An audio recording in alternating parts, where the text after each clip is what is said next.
ನಮಸ್ಕಾರ ಗೆಳೆಯರೆ. ಇವತ್ತು ಬ್ರೇಕ್ಫಾಸ್ಟ್ ರೆಸಿಪಿ ನಮ್ಮ ಮನೆಯಲ್ಲಿ ಅಮ್ಮ ಮಾಡಿರೋದು ರವಾ ಸ್ಪೈಸಿ ಕೇಕ್ ಅಂತ.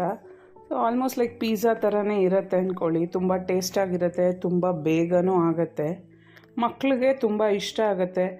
ಬೆಳಿಗ್ಗೆ ಹೊತ್ತು ಕೆಲಸಕ್ಕೆ ಹೋಗೋರಿಗೆ ಮತ್ತು ಮನೆಯಲ್ಲಿ ತುಂಬ ಬ್ಯುಸಿ ಇರುವಾಗ ಬೇಗನೆ ಒಂದು ಕ್ವಿಕ್ಕಾಗೆ ಟೇಸ್ಟಿಯಾಗಿರೋವಂಥ ರೆಸಿಪಿ ಮಾಡ್ಕೊಳ್ಳೋದಂದರೆ ತುಂಬಾ ಈಸಿಯಾಗಿರುತ್ತೆ ಎಲ್ರಿಗೂ. ಆ ಥರದ್ದು ಒಂದು ಬ್ರೇಕ್ಫಾಸ್ಟ್ ರೆಸಿಪಿ ಇವತ್ತು ನಾನು ಹೇಳ್ತೀನಿ. ಮಕ್ಕಳಿಗೆ ಕಳಿಸಿದ್ರೆ ಬ್ರೇಕ್ಫಾಸ್ಟ್ ಖಂಡಿತ ಅವರು ಬಾಕ್ಸ್ನ ಖಾಲಿ ಮಾಡ್ಕೊಂಡು ಬರ್ತಾರೆ, ಖುಷಿಯಾಗಿ ತಿಂತಾರೆ.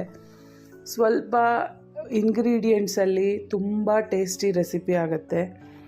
ಇದಕ್ಕೆ ಬೇಕಾಗಿರೋವಂಥ ಇಂಗ್ರೀಡಿಯೆಂಟ್ಸು 1 ಪಾವ್ ರವೆ, ಅರ್ಧ ಪಾವ್ ಮೊಸರು, ರುಚಿಗೆ ತಕ್ಕಷ್ಟು ಉಪ್ಪು, ಅರ್ಧ ಸ್ಪೂನು ಸಕ್ಕರೆ, ಹಾಗೆ ಈನೋ ಬೇಕಾಗತ್ತೆ. ಸ್ವಲ್ಪ ಶಾಲೋ ಫ್ರೈ ಮಾಡೋದಕ್ಕೆ ಆಯಿಲ್ ಬೇಕು. ಮಾಡ್ಕೊಳ್ಳೋದು ಹೇಗೆ ಅಂದರೆ, ಯಾವುದಾದ್ರೂ ರವೆ ಇರಲಿ ನಿಮ್ಮ ಮನೇಲಿ, ಚಿರೋಟಿ ರವೆ ಇರ್ಬೋದು, ಇಲ್ಲ ಉಪ್ಪಿಟ್ಟು ರವೆ ಆದರೂ ಆಗಿರ್ಬೋದು. ಅದನ್ನು ಮೊಸರಲ್ಲಿ ಕಲಸಿ ಮಿಕ್ಸಿ ಮಾಡ್ಕೊಳ್ಳಿ.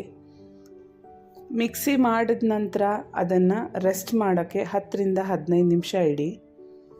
ಅದಾದ ನಂತರ ಅದಕ್ಕೆ ನೀವು ಬೇಕಾದರೆ ವೆಜಿಟೇಬಲ್ಸ್ ಕೂಡ ಆ್ಯಡ್ ಮಾಡ್ಕೊಳ್ಬೋದು. ನಾವು ಇಲ್ಲಿ ಪ್ಲೇನ್ ಮಾಡಿದ್ದೀವಿ. ಆದ ನಂತರ ನೀವು ಇನ್ನೇನು ಮೌಲ್ಡ್ಸ್ಗೋ ಇಲ್ಲಾಂದರೆ ತಟ್ಟೆ ಯಾವುದಾದ್ರೂ ತೊಗೊಂಡು ಅದಕ್ಕೆ ಸ್ವಲ್ಪ ಆಯಿಲ್ ಅಪ್ಲೈ ಮಾಡಿಕೊಂಡು ಈ ಮಾಡಿರೋ ಅಂಥ ಬ್ಯಾಟರ್ನ ಅದಕ್ಕೆ ಹಾಕಿಬಿಟ್ಟು ಹಬೇಲಿ ಬೇಯಿಸ್ಕೊಳ್ಬೇಕು. ಬೇಯೋದಕ್ಕೆ ಇಡೋಕ್ಕೆ ಮುಂಚೆ ಸ್ವಲ್ಪ ಈನೋನ ಹಾಕಿಬಿಟ್ಟು ಮಿಕ್ಸ್ ಮಾಡಿ ಆ ಎಣ್ಣೆ ಸವರಿರೋ ಅಂಥ ಮೋಲ್ಡ್ಸ್ಗೆ ಈ ಬ್ಯಾಟರ್ನ ಹಾಕ್ಬೋದು. ಅದ್ರ ಮೇಲೆ ಸ್ವಲ್ಪ ಚಿಲ್ಲಿ ಫ್ಲೇಕ್ಸು ಅಥವಾ ಚಿಲ್ಲಿ ಪೌಡರು, ಆರ್ಗ್ಯಾನೋ ಈ ಥರ ಏನಾದರೂ ಸ್ಪೈಸಸ್ ಹಾಕ್ಕೊಳ್ಬೋದು. ಸ್ವಲ್ಪ ಟೇಸ್ಟ್ ಎನ್ಹ್ಯಾನ್ಸ್ ಆಗುತ್ತೆ. ಅದಾದ ನಂತರ ಹಬೇಲಿ ಬೆಂದಿರೋದನ್ನು ಒಂದು 10 ನಿಮಿಷ ಟೈಮ್ ಸಾಕು ಅದು ಬೇಯೋಕ್ಕೆ. ಅದನ್ನು ತೆಗೆದು ಕಟ್ ಮಾಡಿ ನಿಮಗೆ ಬೇಕಾಗಿರೋವಂಥ ಶೇಪ್ಸಲ್ಲಿ ತವದ ಮೇಲೆ ಆಯಿಲ್ ಹಾಕಿ ಶಾಲೋ ಫ್ರೈ ಮಾಡಿಕೊಂಡ್ರೆ ತುಂಬ ರುಚಿಯಾಗಿರುವಂಥ ರವಾ ಸ್ಪೈಸಿ ಕೇಕ್ ರೆಡಿ ಆಗುತ್ತೆ. ಅದರ ಮೇಲೆ ಸಾಸ್ ಹಾಕ್ಕೊಳ್ಬೋದು.